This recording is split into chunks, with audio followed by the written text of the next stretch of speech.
Continuamos, por la gracia de Dios, estudiando 1 Tesalonicenses. Y en esta mañana quisiera comenzar haciéndoos dos preguntas. No es un examen, pero sí quisiera que reflexionásemos en dos preguntas. La primera de ellas es, ¿cuándo ha sido la última vez que has orado por un hermano? Un hermano en la fe. No hace falta que contestemos, solamente que pensemos en esto. ¿Cuándo ha sido la última vez que has orado por un hermano? Y la segunda pregunta tiene que ver con ¿cuáles han sido tus peticiones acerca de ese hermano por el que has orado? ¿Cuáles han sido los temas, los motivos, las razones por las que has estado orando por este hermano? Es cierto, ¿verdad?, que en muchas ocasiones tenemos muchísimas oportunidades para orar por nuestros hermanos, ¿verdad? A veces en conversaciones pedimos, incluso, hermano, ora por mí. A veces hay necesidades diversas. Nos reunimos aquí cada martes orando específicamente por necesidades de la congregación, por nuestros hermanos. Pero también es cierto que en muchas ocasiones nuestras oraciones generalmente están reducidas a lo material, ¿verdad? Están reducidas a lo físico. Quizás lo que más oramos es por salud. Quizás otra cosa por la que oramos es por trabajo. Que el Señor supla nuestras necesidades, supla nuestra alimentación, nuestros alimentos. Nuestras oraciones por nuestros hermanos, la mayor parte de las veces, se reducen a lo material. Sin embargo, es interesante porque cuando leemos la palabra de Dios y observamos las oraciones que encontramos ahí en la Biblia, generalmente todas las oraciones que están ahí tienen que ver con lo espiritual, no tienen que ver con lo material, no tienen que ver con los alimentos físicos, con las necesidades físicas, sino que en general las oraciones tienen que ver con lo espiritual. Y esto es lo que observamos en la vida de Pablo, ¿verdad? Hemos estado considerando en 1 Tesalonicenses en varias ocasiones cuál era el énfasis de Pablo, siempre centrado en lo espiritual de los hermanos. Pero de una manera particular, en esta mañana, en este capítulo 3, al final, Pablo hace una oración a Dios pidiendo por sus hermanos tesalonicenses y enfocado principalmente en lo espiritual. Quisiera que leyésemos juntos el texto de esta mañana, 1 Tesalonicenses, capítulo 3, versos del 11 al 13. 1 Tesalonicenses 3, verso 11. Dice así la palabra de Dios.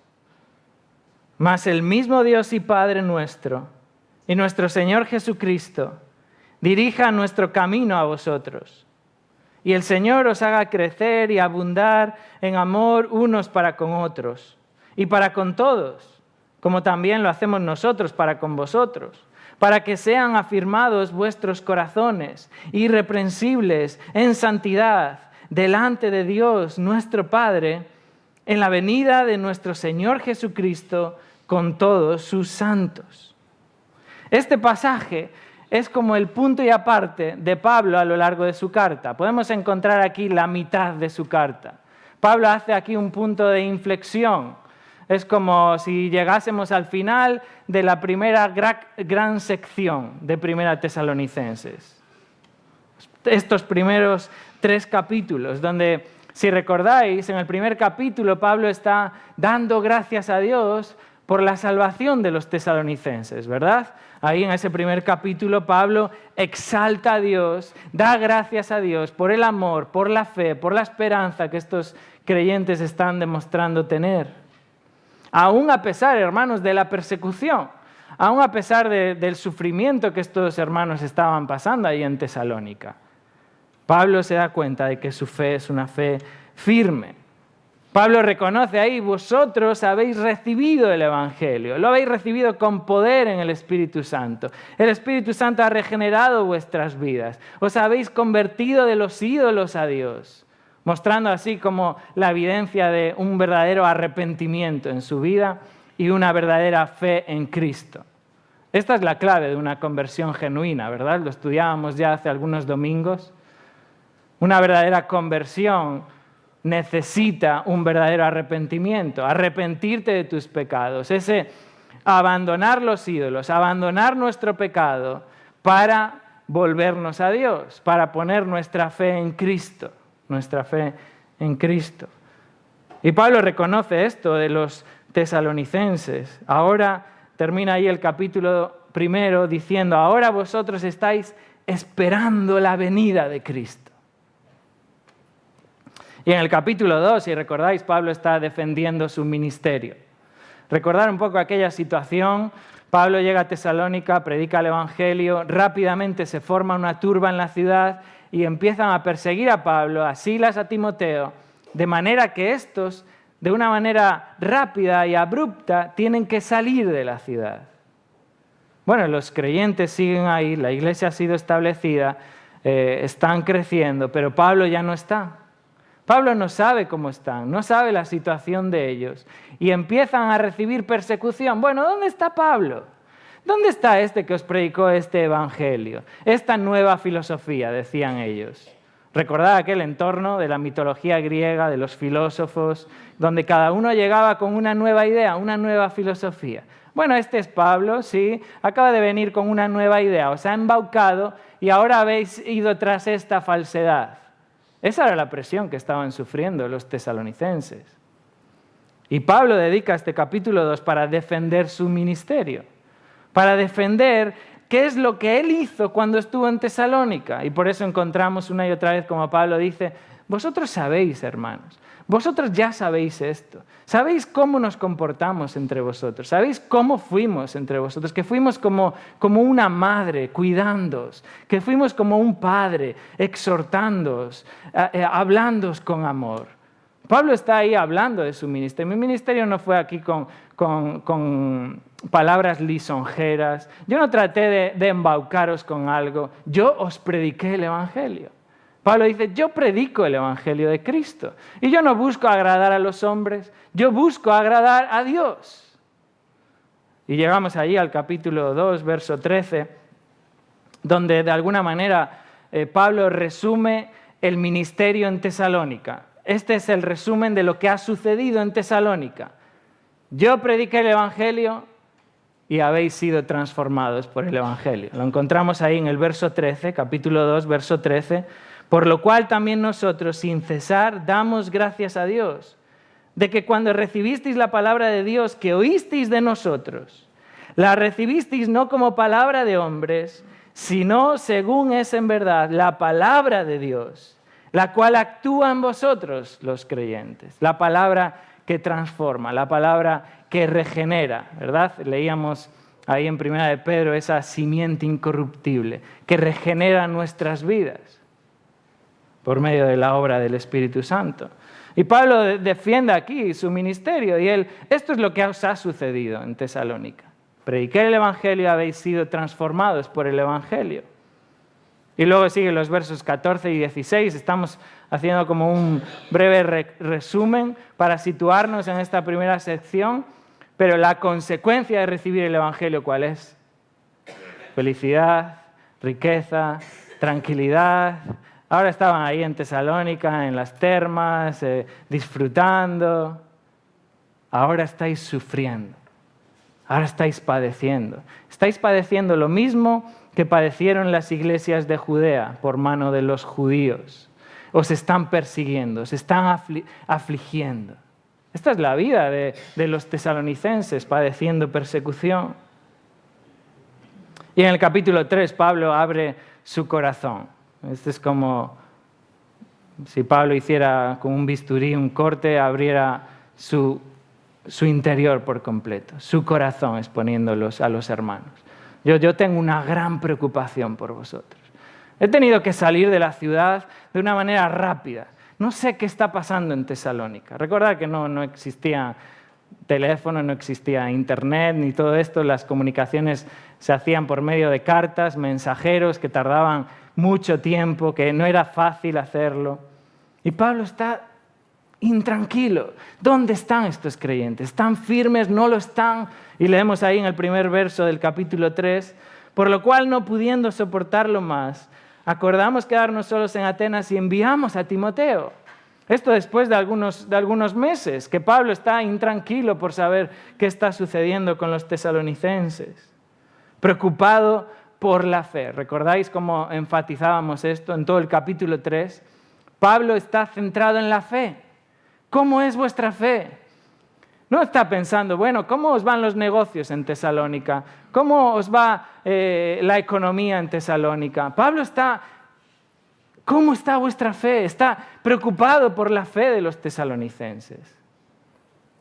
Y sabéis, ¿verdad? Cuando Timoteo regresa con las noticias, buenas noticias, Pablo se goza en la realidad de que estos creyentes están firmes en el Señor. Ahí, como leíamos el pasado domingo en el verso 8, capítulo 3, ahora sí vivimos, dice Pablo. Ahora vivimos que estáis firmes en el Señor. Y me gozo en abundancia. Y Pablo dice ahí, me gozo con gozo. Es como, ya no sabe cómo explicarlo Pablo. ¿Qué acción de gracias puedo dar a Dios por semejante bondad de Dios en salvaros, en manteneros firmes? Y Pablo está ahí gozoso al recibir estas noticias. Y Pablo concluye ahora esta sección presentando una oración pastoral por sus hermanos. Pablo está pidiendo a Dios. Es como una doxología. Pablo está clamando a Dios que cuide a estos hermanos.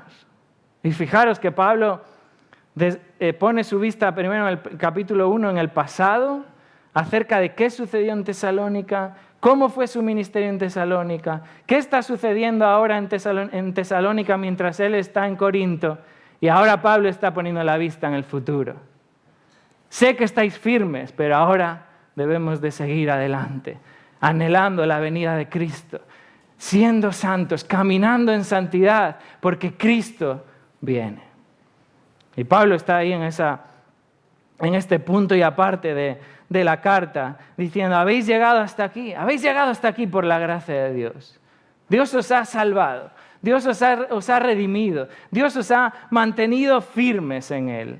Pero ahora debemos de seguir adelante y seguir en santificación. Y los capítulos 4 y 5 que estudiaremos en los siguientes domingos, está Pablo presentando exhortaciones prácticas a los tesalonicenses, principalmente enfocándose en su santificación, en la santificación de los creyentes. Los versículos de esta mañana recogen esta oración encapsulada, 3 versículos, donde a modo de transición entre una sección de la carta y la siguiente, Pablo ora por la vida de los tesalonicenses. Y Pablo destaca en estos versículos 3 peticiones.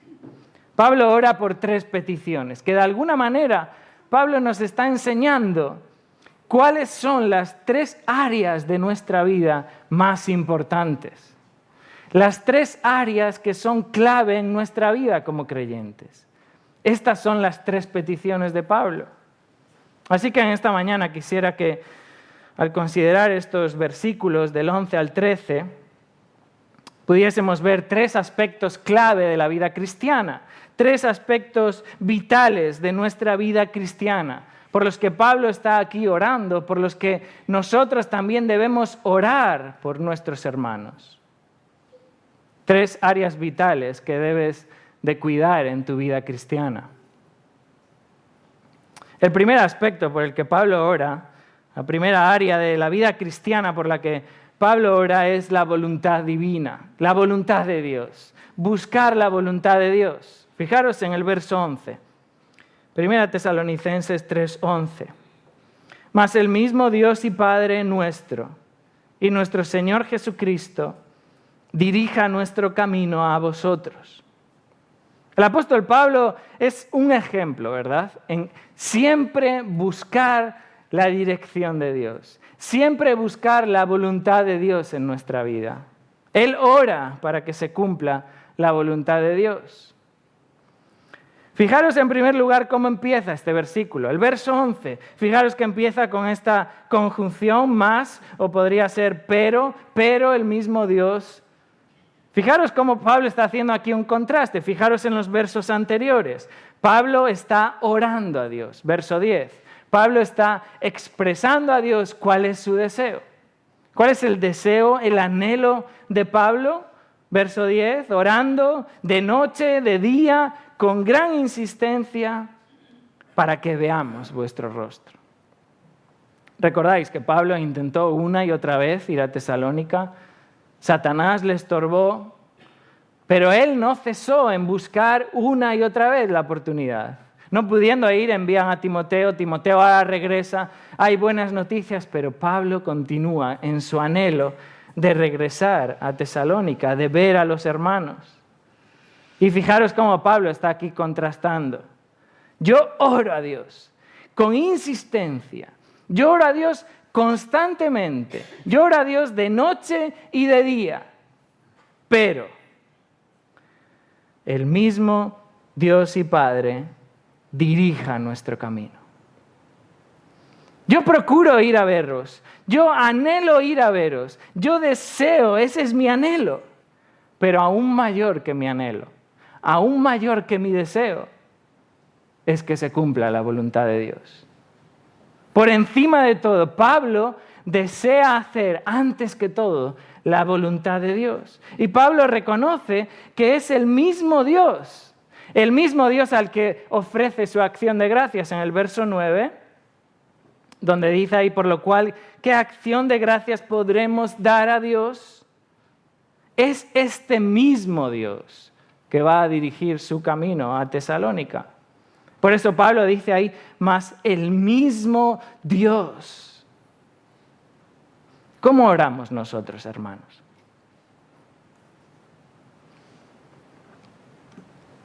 ¿Cómo oramos delante de Dios? ¿Tratamos de que se imponga nuestra voluntad? Todos sabemos, ¿verdad?, que no podemos imponer nuestra voluntad ante la voluntad de Dios. Pero ¿cuál es nuestro anhelo? ¿Cuál es nuestro mayor deseo? Ese deseo que está en nuestro corazón. Claro, oramos y sabemos que es Dios quien va a hacer las cosas. Pero ¿qué es lo que nos apasiona? Nuestro deseo final, último, ¿cuál es? Que se cumpla mi voluntad, que se haga lo que anhelo, que se haga lo que yo más deseo, o que ante todo sea Dios quien dirija nuestro camino.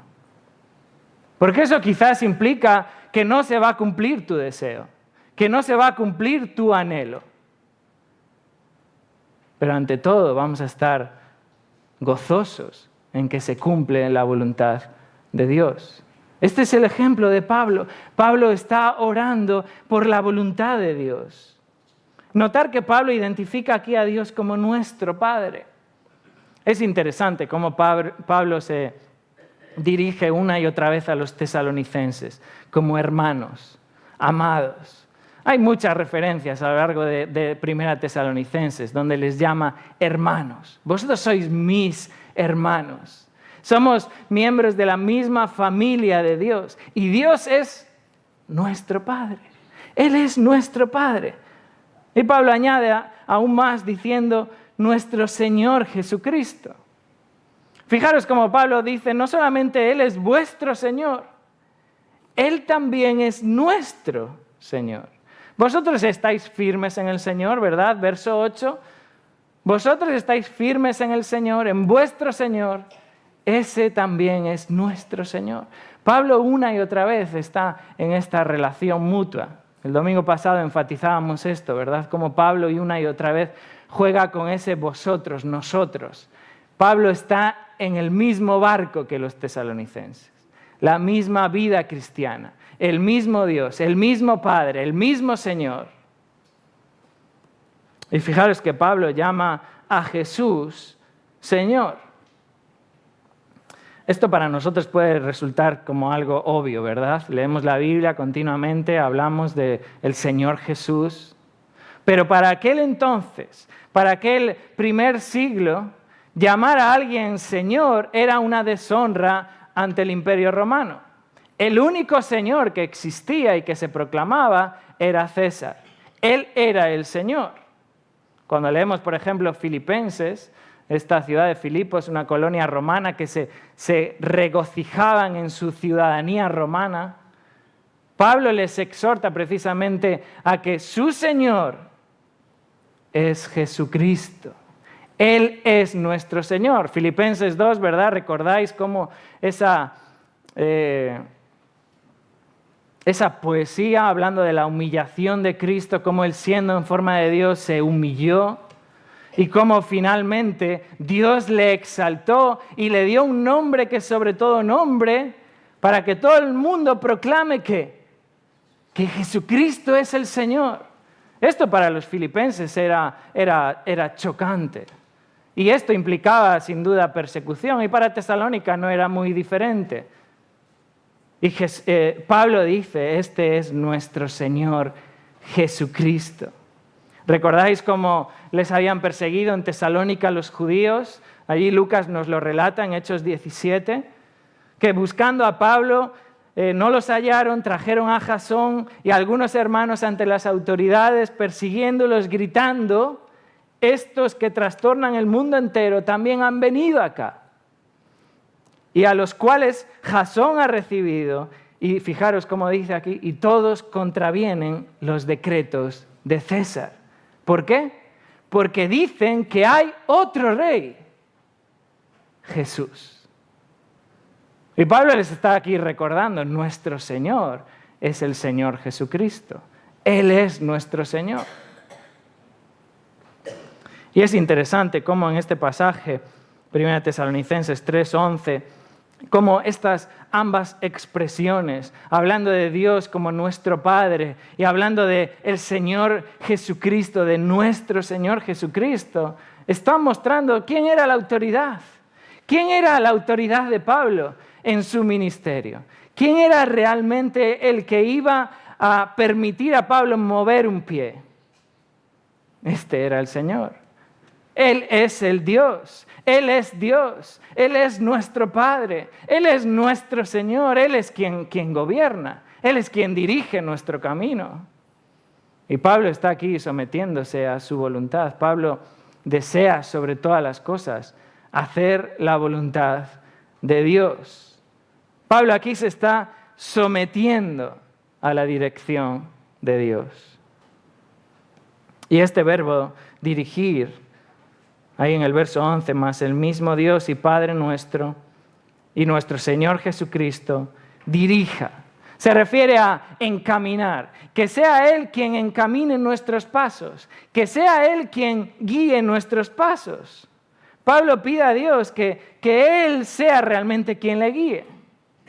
Hemos visto, ¿verdad?, que Pablo anhelaba ir, que Pablo procuraba ir, que Pablo intentó varias veces ir, que el mismo Pablo reconoce que le fue impedido, que Satanás le estorbó, capítulo 2, versos 17 y 18, pero ahora procura otra vez ir. Pero Pablo reconoce, es Dios quien dirige mi camino. Proverbios 16, verso 9, ¿recordáis este versículo? Proverbios 16, 9, el corazón del hombre piensa su camino, pero Jehová endereza sus pasos. Esta es la realidad de nuestra vida, hermanos. Jehová es quien endereza nuestros pasos. El apóstol Pablo es un ejemplo de cómo debemos de sujetarnos con gozo, sujetarnos con alegría a la voluntad de Dios. Sea que conceda tu petición, sea que no conceda tu petición, porque ante todo anhelamos la voluntad de Dios. Pablo reconoce aquí la providencia de Dios. Pablo reconoce que Dios está al control de las circunstancias. Él es quien gobierna, Él es quien dirige, Él es quien encamina. Y yo anhelo que Él sea quien me guíe. Y fijaros, porque este ejemplo de Pablo nos expone aquí ante una realidad. Por un lado, la realidad de que hay una voluntad decretada por Dios, ¿verdad? Hay una voluntad revelada por Dios que encontramos en su palabra. Esta es la voluntad de Dios. Dios nos dice qué es lo que debemos hacer. Dios nos dice que debemos amarnos. Dios nos dice todo aquí en su palabra, ¿verdad? Esta es la voluntad de Dios. Amarás al Señor tu Dios con todo tu corazón, con toda tu alma, con toda tu mente. Amarás a tu prójimo y muchos otros, ¿verdad? Ahora cuando entremos en el capítulo 4, leemos ahí verso 7, pues Dios no nos ha llamado a inmundicia, Dios nos ha llamado a santificación. Esa es la voluntad de Dios y muchos otros pasajes. Pero esta oración de Pablo también nos expone a otra realidad, y es que hay una voluntad soberana de Dios. Hay una voluntad soberana de Dios. Mientras podemos conocer la voluntad decretada de Dios, podemos conocer la voluntad que Dios ha ordenado en su palabra, la voluntad soberana de Dios trasciende nuestro conocimiento. Nosotros no sabemos qué va a suceder el día de mañana. No sabemos si vamos a salir por esta puerta, no sabemos si va a haber una explosión, no sabemos si vamos a volver a ver a nuestros hijos. No sabemos multitud de cosas que Dios sí sabe, que Dios en su voluntad ha decretado. Por ejemplo, ahí en Efesios capítulo 1, donde Pablo dice en el verso 11, en Él asimismo tuvimos herencia, habiendo sido predestinados conforme al propósito del que hace todas las cosas según el designio de su voluntad. Fijaros cómo termina este verso, Efesios 1:11. El propósito del que hace Dios todas las cosas, no algunas, todas las cosas según el designio, según el consejo de su voluntad. Esta es la voluntad soberana de Dios. Reconocemos, ¿verdad? Recordamos que Pablo procura ir a Tesalónica en más de una ocasión. Verso 18, capítulo 2. Por lo cual quisimos ir a vosotros, yo Pablo, ciertamente una y otra vez. Esta era la voluntad de Pablo, ir a Tesalónica. Pero no era la voluntad de Dios, ¿verdad? Porque si hubiese sido la voluntad de Dios, Pablo hubiera ido. La voluntad de Dios no puede ser quebrantada. No era la voluntad de Dios que Pablo fuese a Tesalónica, pero es la voluntad soberana de Dios, ¿verdad? En la Escritura Pablo no tenía nada que le prohibiera ir a Tesalónica. Es más, su deseo de ir a Tesalónica era un deseo piadoso, era un deseo santo, de instruir a los creyentes, de ver cómo estaban, de pastorearles, de mostrarles su amor, de enseñarles, de tratar de confirmarles en la fe. Su propósito era un deseo bueno. Ahora, una vez que ha pasado el evento, una vez que ahora podemos ver atrás y ver que a Pablo le fue impedido, podemos afirmar que no era la voluntad de Dios. De que Dios de alguna manera permitió que Pablo fuese estorbado para no llegar a Tesalónica. Esa es la voluntad soberana de Dios. Entonces, ¿Pablo pecó por querer ir y procurar ir a Tesalónica? Bueno, claro que no pecó Pablo. Claro que no pecó, su deseo era un deseo santo, pero él no conocía la voluntad soberana de Dios, ¿verdad? Él procura ir a Tesalónica, pero sabe que Dios en su providencia es quien guía nuestros pasos. Y eso es lo que Pablo reconoce en este verso 11. Satanás nos ha estorbado, Dios en su providencia lo ha permitido. Dios no quería que fuésemos a Tesalónica en aquel momento, porque si no hubiéramos ido. Pero Pablo continúa procurando ir a Tesalónica y buscando la voluntad de Dios, buscando que sea Él quien encamine nuestro camino, quien dirija nuestros pasos a Tesalónica.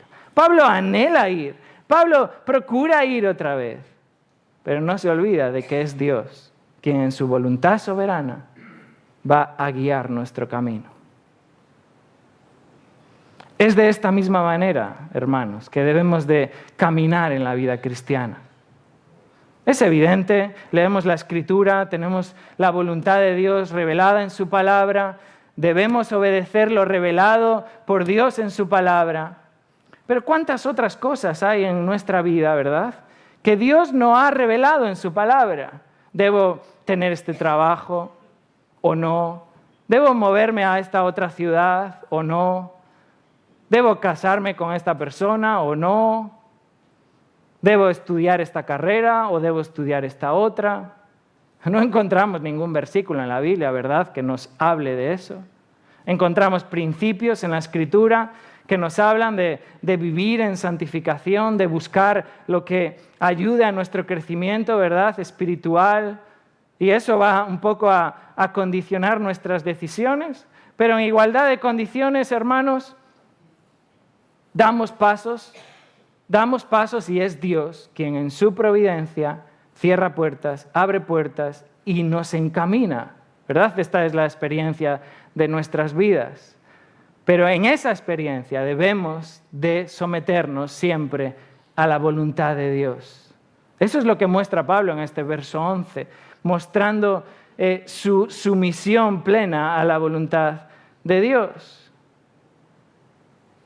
¿Recordáis ahí en Colosenses? Es un claro ejemplo, Colosenses capítulo 4. Verso 2.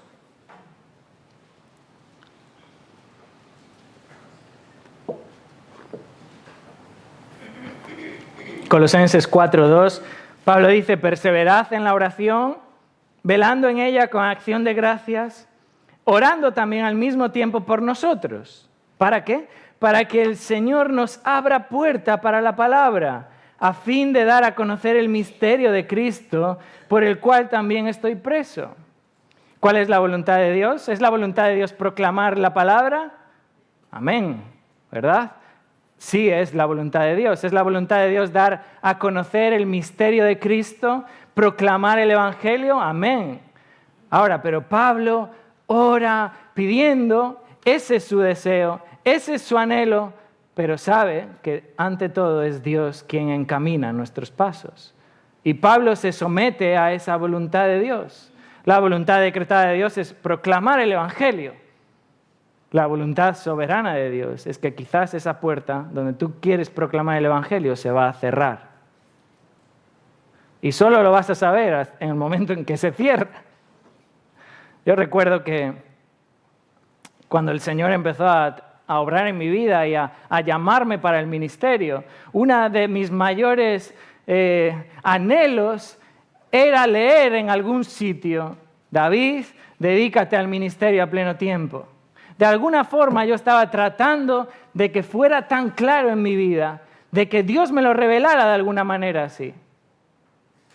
Vemos en la Escritura, ¿verdad?, que 1 Timoteo 3:1, el que anhela obispado, buena obra desea. Es un anhelo santo, es un anhelo piadoso, pero uno siempre está como, bueno, ¿será cosa mía? ¿Será cosa de Dios? Y Dios guía en su providencia a medida que nosotros caminamos. No hay ninguna voluntad decretada en su palabra, más que algunos principios de buscar la santidad, de tener este deseo santo, ¿verdad?, de los requisitos de los ancianos, 1 Timoteo 3, ser irreprensible, de todo lo que ahí se explica. Pero más allá de eso, uno busca la voluntad de Dios.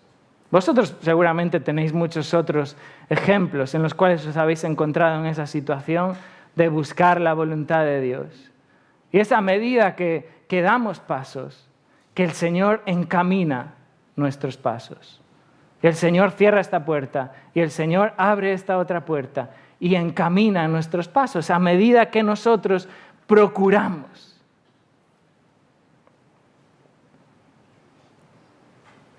¿Es así nuestra oración al Señor? En sumisión plena a Él, orando: Señor, dirige mis pasos. Voy a procurar esto, Señor. No, tu palabra no me lo impide, tu palabra no me lo prohíbe. Voy a procurar esto, pero Señor, ante todo, dirige tú mis pasos. Yo quiero hacer tu voluntad. Guíame, Señor. Encamíname mi camino. A veces caemos en el error, ¿verdad?, de pensar, esperar la dirección de Dios en cosas que Él ya ha hablado en su palabra. Dios hay muchas cosas que ya ha revelado en su palabra. Y a veces tratamos de, bueno, a ver si el Señor me dice otra cosa, a ver si el Señor me encamina mi vida por este otro sentido.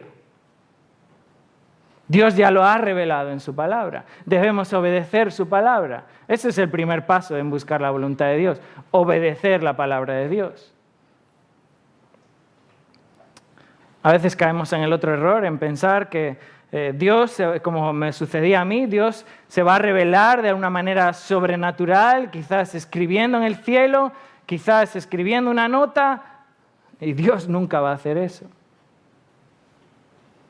Dios te va a ir guiando a medida que vas procurando dar pasos que le honran en santidad a Él, obedeciendo su palabra. Busquemos, hermanos, en todo momento su voluntad. Fijaos cómo Pablo dedica este versículo a hablar de su anhelo, buscar la voluntad de Dios. Yo anhelo ir, yo procuro ir, yo estoy haciendo todo lo posible para ir, pero Dios, nuestro Padre, nuestro Señor Jesucristo, que sea Él quien encamine nuestros pasos. Esa es la primera área de la vida cristiana, ¿verdad? Que es un área clave en nuestra vida cristiana por la que Pablo está orando. Fijaros en la segunda que encontramos en este verso 12. Pablo ora por un amor sobreabundante. Fijaros, verso 12. 1 Tesalonicenses 3:12, y el Señor os haga crecer y abundar en amor, unos para con otros y para con todos, como también lo hacemos nosotros para con vosotros. Pablo ahora está orando que los tesalonicenses crezcan en amor, de manera que este amor sea sobreabundante. No sé si os habéis dado cuenta el énfasis que hace Pablo en estos versículos del exceso. Pablo está orando en exceso, entre comillas, de día y de noche, con insistencia. Las palabras ahí hablan de algo que sobreabunda. Cuando Pablo dice ahí que en el verso 10 que se goza con gozo, es como sobreabundante. Y Pablo ahora está diciendo que vuestro amor crezca y abunde. Pablo no está hablando de dos cosas diferentes. Pablo está usando dos sinónimos, crecer y abundar, para una misma idea, que vuestro amor sobreabunde. Crecer tiene la idea esta de aumentar, incrementar algo. Crecemos en amor en la medida que aumenta, ¿verdad?, nuestra capacidad de amarnos los unos a los otros. El amor, sabemos, es fruto del Espíritu, se produce en la vida del creyente, y a medida que crecemos en la vida espiritual y maduramos, crecemos en amor. Crecemos en la capacidad de amarnos los unos a los otros. Pero Pablo menciona aquí también abundar. Y abundar tiene la idea de rebosar. Es como si cogiésemos un vaso y lo llenamos, estamos incrementando, ¿verdad?, el agua, hasta que llega un punto que está rebosando. Tú dices, para, ya está. Cuando va a llegar al final, depende de cómo te guste tener el vaso, suficiente. Ya tengo amor suficiente para dar aquí, allá, domingo, y irme a casa. Y Pablo está diciendo que sobreabunde. No dejes de echar agua en el vaso, que sobreabunde, que abunde más y más, que exceda, que sea mucho más que suficiente. Debemos, en este sentido, abundamos en amor cuando somos más que generosos, amándonos unos a los otros, sin ningún límite, sin ninguna barrera, mucho más allá. El apóstol Pablo pide a Dios que el amor de los tesalonicenses sea un amor que sobreabunde. No solo le pide que crezca su amor, que debe crecer en nuestra vida, sino que abunde, que sea excesivo, que sea desbordante, que nuestro amor desborde, que sea un amor que ni siquiera podemos contener en nosotros mismos. Esa es la idea que Pablo está mostrando aquí en este verso. Y notar que Pablo ora, en primer lugar, porque ese amor sobreabundante sea unos para con otros. Pablo está poniendo ese énfasis en primer lugar. Amor fraternal, amor entre hermanos, los unos con los otros. De hecho, la iglesia en Tesalónica era un ejemplo del amor fraternal. El mismo Pablo lo reconoce en el capítulo 4, verso 9. Pero acerca del amor fraternal no tenéis necesidad de que os escriba, porque vosotros mismos habéis aprendido de Dios que os améis unos a otros. Y también lo hacéis así con todos los hermanos que están por toda Macedonia. Bien hecho. Pero Pablo añade, no es suficiente, Pablo añade que este amor sobreabunde y dice, pero os rogamos, hermanos, verso 10, capítulo 4, verso 10, os rogamos, hermanos, que abundéis en ello más y más. Este es un amor que sobreabunda, no solamente los unos con los otros, sino que Pablo añade también para con todos. Y Pablo aquí está saliendo de las fronteras de la familia de Dios. Este es un amor que también debe mostrarse para con todos. Pensar por un momento en Tesalónica, pensar en una iglesia bajo persecución, pensar en una iglesia afligida por su entorno, por la sociedad, por sus familias. Y Pablo está diciéndoles que vuestro amor sea un amor sobreabundante, no solamente los unos con los otros, sino también para con los de fuera. También para aquellos que os persiguen, también para aquellos que son vuestros enemigos. Pablo les dice que vuestro amor rebose. Y Pablo termina ese verso diciendo, como también lo hacemos nosotros para con vosotros. Notar de nuevo a Pablo diciendo esta relación, vosotros, nosotros. Que es muy interesante observar esto a lo largo de 1 Tesalonicenses. Vosotros, nosotros. Así como hacemos nosotros, hacer también vosotros. Y Pablo está aquí una vez más poniéndose como ejemplo a imitar. Porque Pablo está imitando a Cristo. Así como yo imito a Cristo, imitarnos también a nosotros. Que vuestro amor abunde también. Y bueno, es evidente el amor que Pablo tenía, ¿verdad?, con los de fuera, predicando el Evangelio incansablemente, de ciudad en ciudad.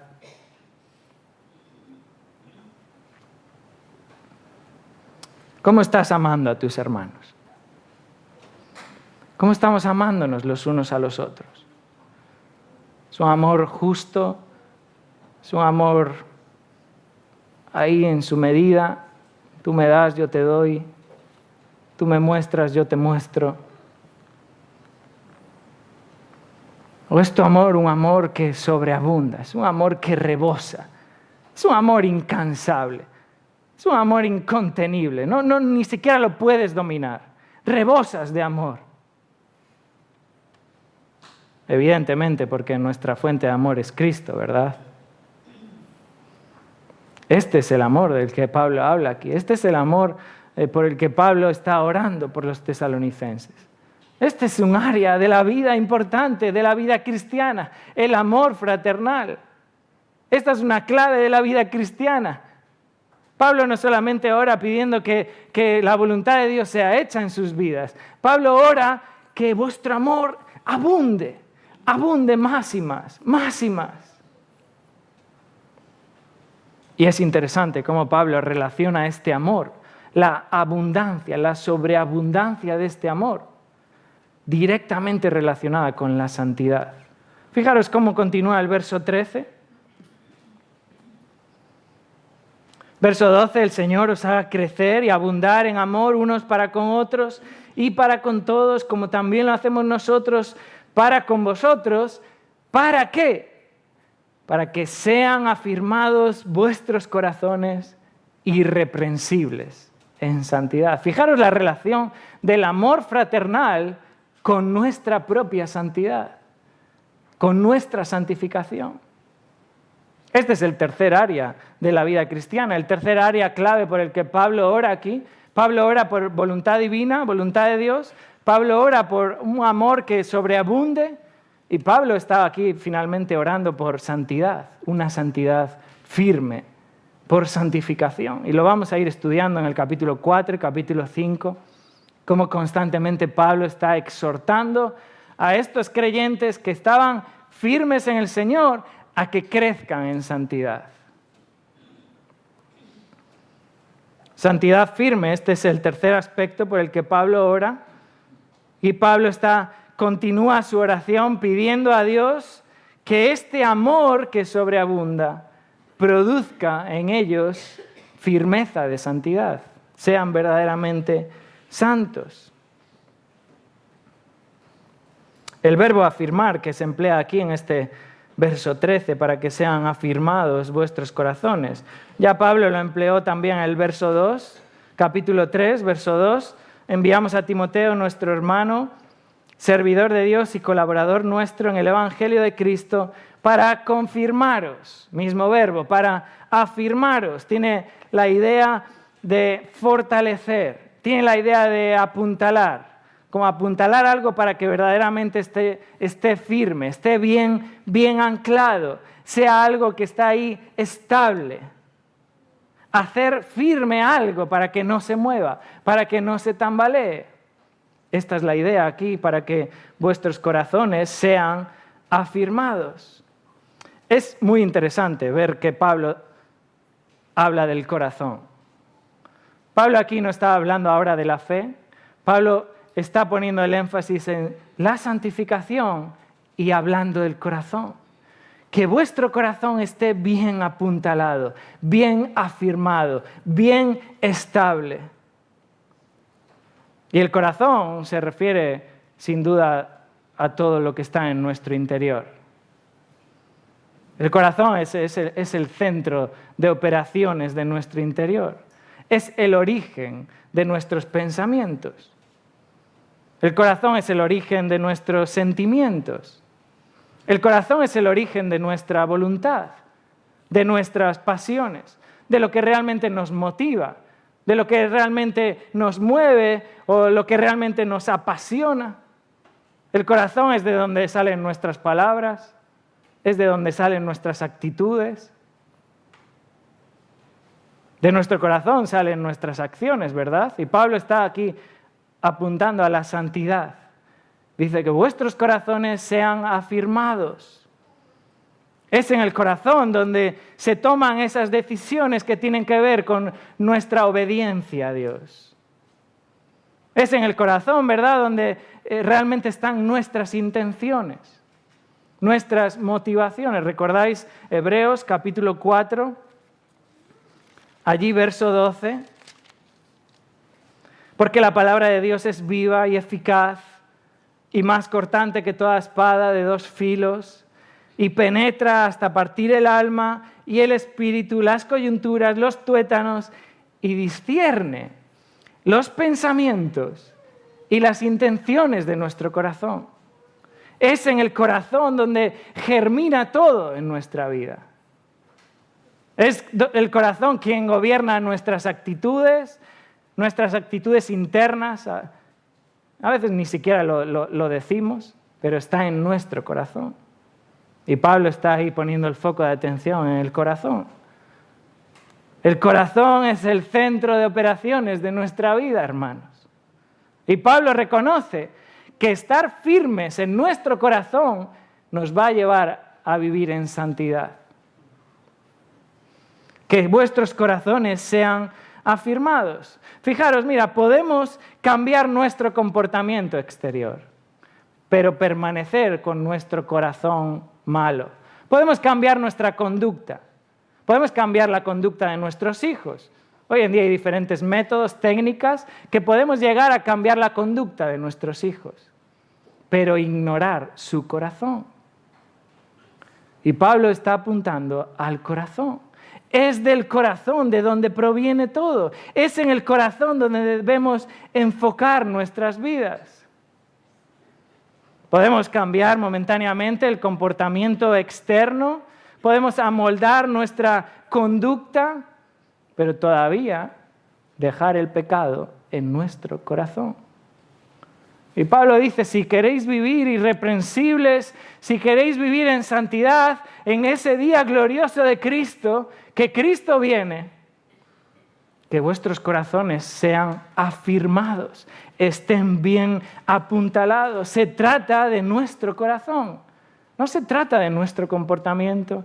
El comportamiento es la consecuencia de nuestro corazón. Ese es el énfasis con nuestros hijos, ¿verdad? Cuidar su corazón. proteger su corazón. ¿Recordáis Proverbios capítulo 4, verso 23? Sobre toda cosa guardada,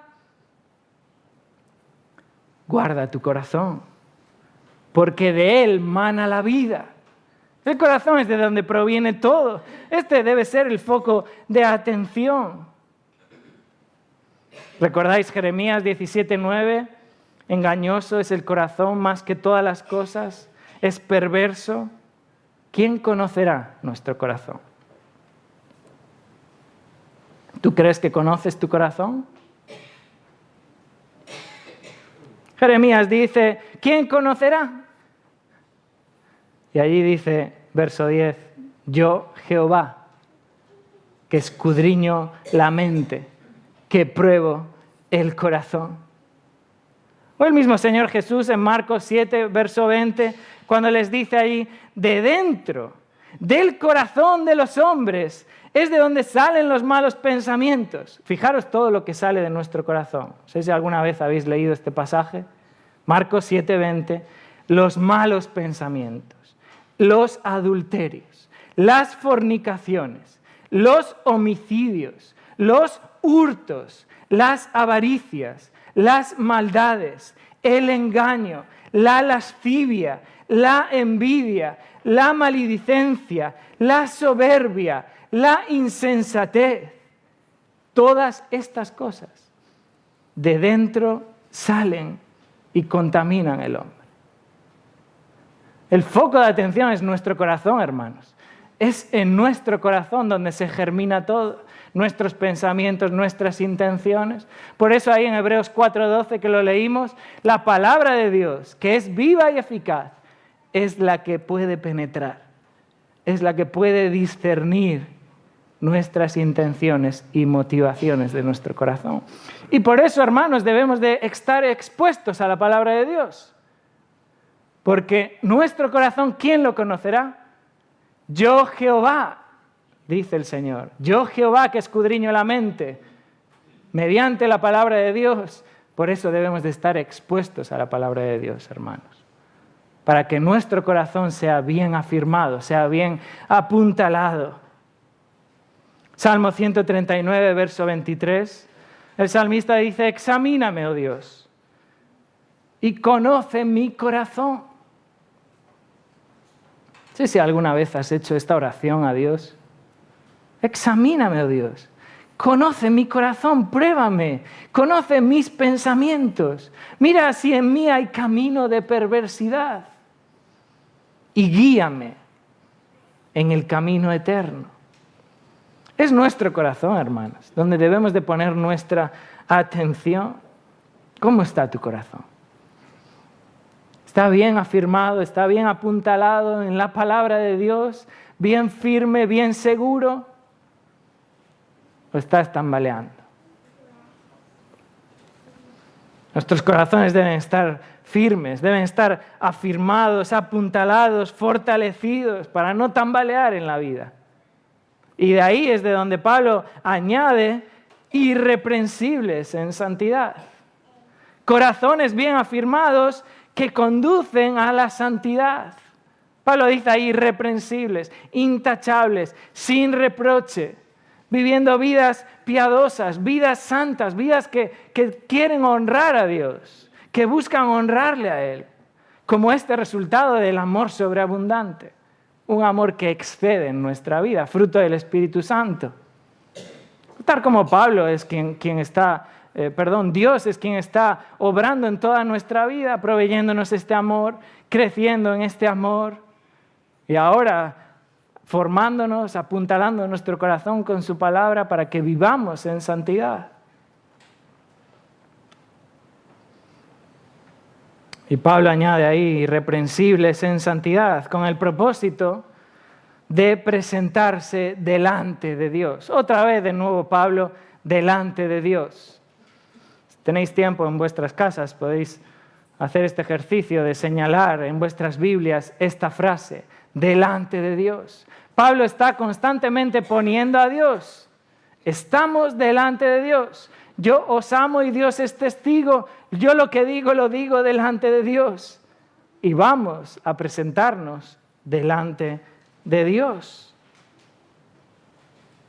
Y Pablo concluye este verso 13 mencionando la venida de nuestro Señor Jesucristo. Ese día glorioso, hermanos, cuando Cristo regresa a recoger a su iglesia, en ese día que anhelamos para estar para siempre con Cristo. Capítulo 4 encontramos ese pasaje hermoso, verso 15, por lo cual os decimos esto en palabra del Señor, que nosotros que vivimos, que habremos quedado hasta la venida del Señor, no precederemos a los que durmieron, porque el Señor mismo, con voz de mando, con voz de arcángel, con trompeta de Dios, descenderá del cielo. Los muertos en Cristo resucitarán primero, y luego nosotros, los que vivimos, los que hayamos quedado, seremos arrebatados juntamente con ellos en las nubes para recibir al Señor en el aire. Fijaros cómo termina ese verso 17. Y así estaremos siempre con el Señor. Así estaremos siempre con el Señor. Y Pablo está apuntando a los creyentes a ese día glorioso. Y le está exhortando a vivir en santidad. Vivir de una manera irreprensible porque vamos a presentarnos delante de Dios, porque el Señor viene, porque llega ese día glorioso en el cual estaremos siempre en presencia de nuestro Señor.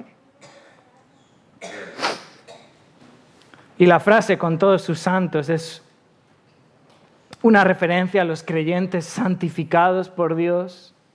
Algunos toman santos para hablar de ángeles, diciendo que Jesús viene con sus ángeles, como va a suceder después de la gran tribulación. Y a medida que vamos a ir avanzando en 1 Tesalonicenses, vamos a entrar en estos detalles. Pero el término santos, Pablo lo usa siempre para referirse a los creyentes, a aquellos que han sido apartados por Dios, a aquellos que han sido santificados por Dios. Cuando Pablo escribe a Filipenses, dirige su carta a los santos en Filipos. Cuando escribe también otras cartas, se dirige también a los santos. Estos son los creyentes. Aquellos que gozaremos perpetuamente de la presencia de Cristo, de la presencia de nuestro Señor. Por eso termina ese verso 17, capítulo 4. Así estaremos siempre con el Señor. Y es en la presencia de Cristo. Notar cuando Pablo habla de la venida de Cristo, a veces habla exactamente de ese tiempo en el cual Cristo viene, ¿verdad? Ahí en el capítulo 4 todo lo que va a suceder, los muertos van a resucitar, nosotros que vivimos vamos a ser arrebatados cuando Cristo viene. Pero Pablo emplea el mismo término no solamente para ese tiempo exacto de la venida de Cristo, sino para lo que supone la venida de Cristo.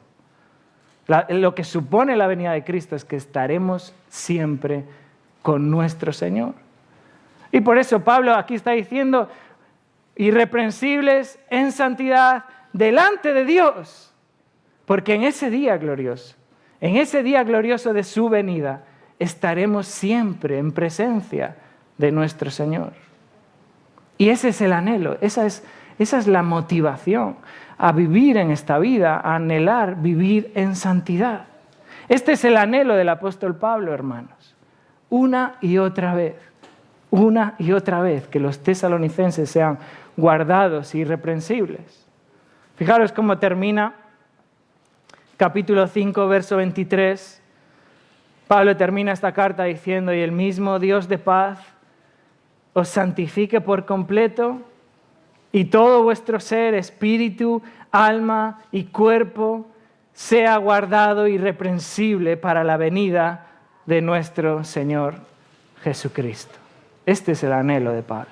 Esta es la oración pastoral de Pablo, buscando que los creyentes abunden en amor, buscando que ese amor sea un amor que no puedan contener, que sobreabunde, no solamente para los unos con los otros, sino más allá, a los de fuera, y que sus corazones estén bien afirmados, ahí donde germina todo en nuestra vida, ese centro de operaciones de nuestra vida esté bien apuntalado en la palabra de Dios, bien firme, bien seguro, para así caminar en santidad, una santidad firme. ¿Por qué? Porque Cristo viene. Cristo viene. Así como vino en el pasado, así también vendrá. No sabemos cuándo, pero Él viene pronto. He aquí yo vengo pronto. Quizás hoy es el día en el que Cristo viene. Sé si estás preparado para ese día. Si estás hoy preparado para recibir a Cristo, para estar siempre con el Señor, o todavía tienes algo en tu vida que sabes que Él no va a permitir en su presencia. Hoy es día de salvación. Cristo viene y Él nos llama a vivir en santidad. Él nos llama a humillarnos delante de Él. Él nos llama a reconocer nuestro pecado, así como hicieron los tesalonicenses, ¿verdad? Ellos se convirtieron de los ídolos a Dios. Ellos se arrepintieron. Esto implicaba todo en su vida. Perder relaciones, perder amistades, perder familia, perder posiciones sociales. Ellos se arrepintieron de sus pecados, abandonaron sus ídolos para poner su fe en Cristo. Una conversión genuina. Y Pablo se goza al ver esto. Yo me gozo, con gozo, al ver cómo Dios os ha salvado. Y estáis firmes en el Señor, pero el Señor viene. El Señor viene. Y debemos presentarnos irreprensibles en su venida. Que el Señor nos ayude a vivir en santidad. Vamos a orar. Señor, te damos gracias en esta mañana por tu palabra. Te damos gracias, Señor, por cómo el Espíritu Santo ha inspirado estas palabras que hemos estudiado en esta carta a la iglesia en Tesalónica. Cómo, Señor, tú nos instruyes por medio de esta palabra viva y eficaz. Y oramos, Señor, que tú lleves fruto por medio de tu palabra en las vidas de cada uno de los que estamos aquí, Señor. Quizás en algunos, Señor, necesitan de tu gracia, necesitan de tu perdón, todavía viven, Señor, aferrados a sus pecados, sin querer arrepentirse, rebeldes delante de ti. Oramos, Señor, que tú tengas misericordia, que tú les salves, que caigan arrepentidos a tus pies, poniendo su fe en Cristo. Oramos también, Señor, por aquellos que somos salvos, pero vivimos en este mundo con nuestras flaquezas, con nuestras debilidades. Ayúdanos, Señor, para que el amor que tú has puesto en nosotros por medio del Espíritu Santo que mora en nosotros, sobreabunde. Y no seamos rácanos en mostrar este amor los unos con los otros, sino que sea abundante. De manera, Señor, que podamos vivir vidas que te honren, vidas irreprensibles en santidad delante de Dios, sabiendo y anhelando ese día glorioso en el cual Cristo viene. Oramos en su nombre. Amén.